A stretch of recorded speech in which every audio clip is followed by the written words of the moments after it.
Had this client very young.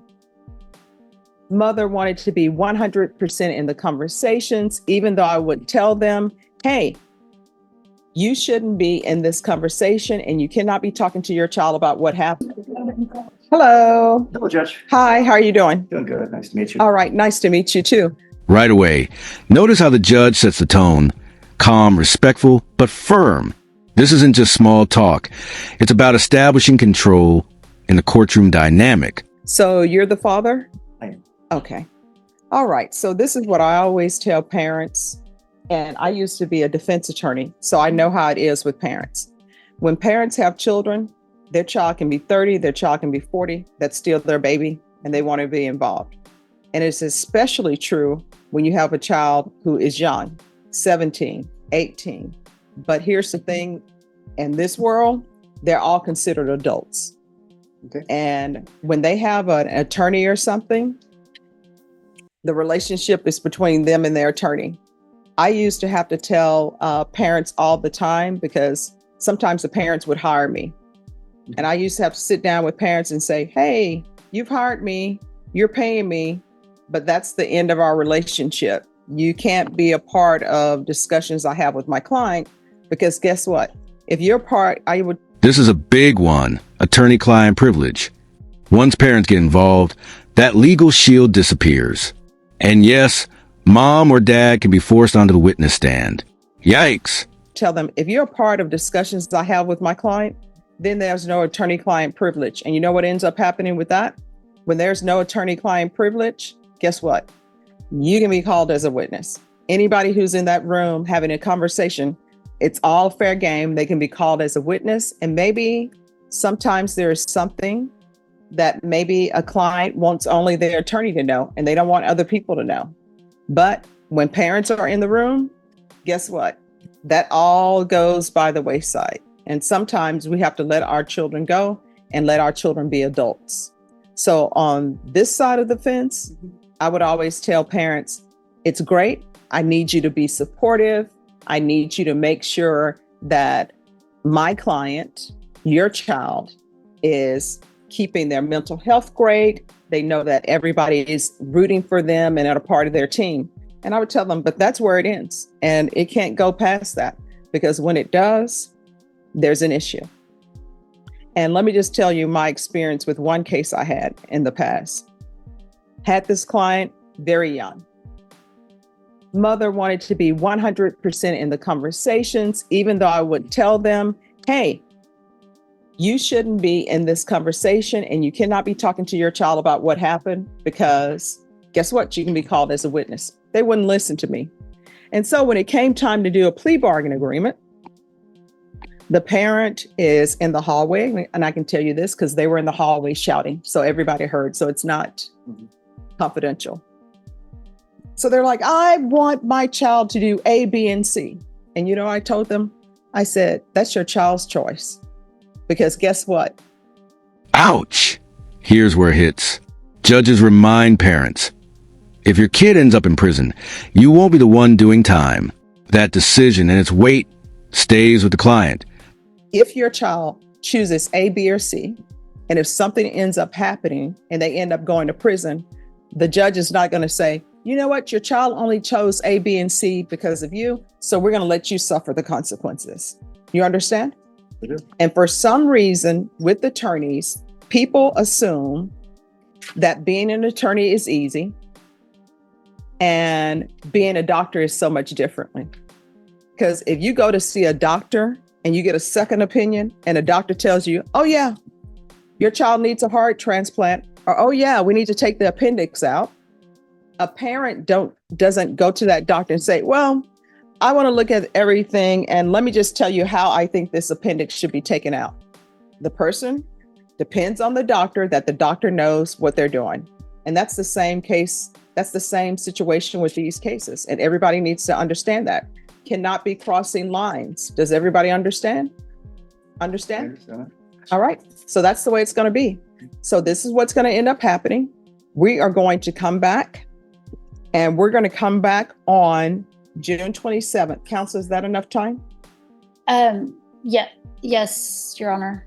All right. So we're coming back on June 27th. And let me just tell you the way this court is Oh, run. well, you say 27th or 22nd? 27th. I am double booked. I've got a hearing on the 27th. Okay. But All right. We can bring it back on the 24th. yes, thank you. All right. So we're going to come back on June 24th. This is the way things run in this court. I make sure that everybody has the discovery. So when the defense counsel and everybody tells me I've received all the discovery, next thing I do, I require the state to tender an offer to the defense. And the defense has an ethical and legal obligation to tender that offer to their client and tell their client what the consequences are of the offer. Then I give everybody a plea deadline date because I want people to think about whether they want to accept the plea or not accept the plea. If they decide not to accept the plea, when I give them the plea deadline date, then that plea deadline date has expired and the next setting is going to be a jury trial. And if somebody after that plea deadline date has expired decide, oh gosh, I don't want to go to trial. Quiet, please. The only way I'll accept a plea is for good cause. Otherwise, they'll have to plea open to the court. All right, everybody understand? Any questions, Dad? I do have one Sure. question, Judge. Yes. When your child has a serious, persistent mental illness and a developmental disorder, and that is recognized and should be recognized early on in the Article 1622 of the Code of Criminal Procedure. And there's been multiple suicide attempts. Engagement moment. What do you think? Should parents back off completely? Or do they deserve a seat at the table when their kids' freedom is on the line? All right, let me stop you right there. So here's the thing. With regards to that, that is something for her attorney to address. What you should do as a parent is turn information over to the defense attorney if you think it's something that she needs to know or is something that her client wants her to know. You understand? Okay. So here's the thing. You got to cut the string. And when I say cut the string in the court, I mean court the card as in your daughter and her attorney need to be able to have conversations in private. Now, if her attorney wants information from you, then the attorney will ask you, say, hey, I need some information from you. These are records. Maybe I need these records. I'm trying to get these records. Do you have these records? This is something that I want to view. That's completely up to the attorney. But what you're telling me right now and quoting code sections to me, guess what that tells me? You're trying to be an attorney and you're not an attorney. Did you go to law school? I didn't go to law school. So there's the thing.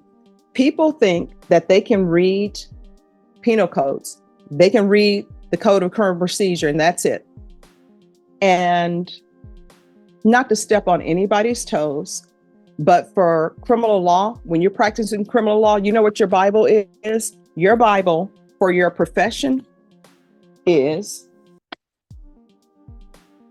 this book. And you see how thick this book is? And so if I were not an attorney, guess what? I would see one section and I'm like, oh, that section says that. D is for done. But that's not the way it works. This entire code, guess what? Power move. The judge whips out the entire criminal code, comparing it to the Bible. Translation. Cherry picking one law won't cut it. Mastery comes from years, not Google searches. You may read something in this section, and still you have to go to this section because it all relates to it. It's similar to the Bible. And let me bring the Bible up for you. Some people will just read one section of the Bible, and guess what? When you read that one section, that same person who is listed in that one section, there's somebody else in a different book that has something about that person in the other section. So when you just come away with one part of that section, you think, oh, I'm done, and you're not. And that's why you have to study this forward and backwards. And how many years have you been an attorney? Over 20, and I'm board certified in criminal law. All right. Over 20, board certified in criminal law. So when people are throwing code sections after her, let me just tell you, I know her. Every attorney in here knows her, and all attorneys know each other because when you've been in Bexar County practicing for over 20 years, people know you, people know your work. What I can tell you is she would not be board certified in criminal law if she didn't know this book and know the updated part of the book. And what do you do for a living? I have been the president of an international Fortune 400 company in Okay. Mexico City. So let me ask you this. Yes. How would you feel is if you are doing that job, and how many years have you done that? 20. You've done that for 20 years. And I just walk into your place of business and I'm telling you how to run things and telling you what the law is about something that you've been doing for all your adult life. Maybe you wouldn't take offense about it, but I guarantee you when I left the room, you know what you'd probably say? Who does she think she is? She doesn't have a degree in this. She hasn't even worked in this field and is trying to tell me how to do it. And for me, that's with any job. For example, I wouldn't go to McDonald's and tell them how to cook their fries. I haven't cooked their fries. I don't know how to cook it. I would not go to a contractor and tell them how to pour concrete. I may think I know how to pour concrete, but the little things I know about pouring concrete, you have to have it at a certain temperature. Otherwise, it's going to crack. You have to mix it appropriately. That's why when you see people out here mixing all their concrete with quick concrete, sometimes it doesn't go right because there are certain things that experience, knowledge, and education treat you about it. So here's the thing at the end of the day. At the end of the day, this is her attorney. From what I've seen, it appears to the court that she's following through on all mental health issues if there are any. You know why I know? Because I put in here, refer to mental health court. And I know that she's been working on doing that. That's why it's in here. Otherwise, it wouldn't be. And you know how I know that? Because she requested it. So when you come to me about the code of mental health, I already know she knows about that because otherwise it never would have been requested. Sure. And of course, As long as you're not quoting the law to me. I won't go for long, Your Honor. Okay. Of course, she did go to mental health, and that's where we discussed, and that's the absolute right place to be. Just a month ago, during a suicide attempt, I said I really finally have insurance, and I'd like to get inpatient care for her because it's a very serious issue. Okay. And I was correct. No, let's hold off until we can get. So here's the thing, though. The advice that she's given your daughter and the advice that maybe she's given you, that's from her legal perspective. And she's trying to protect your daughter's legal rights because this is a criminal case, right? So that's what's happening. So what we're going to do, I'm sure she probably already has, but I'm sure she'll do it again. If your daughter wants to, she's going to discuss with her what the offer is. And we're going to come back. Either she's going to accept the offer, not accept the offer. And either we're going to be in jury trial or we're not going to be in jury trial. That's where we are. But I will tell you this, whenever you're meeting people and you're meeting people in their profession and you want to talk to them, don't quote them things about their profession. I know that she's not going to take it as a slight, but people tend to not like that because people pay more what the cost of a mortgage for their degrees, and they spend a lot of time, experience, and knowledge doing what they do.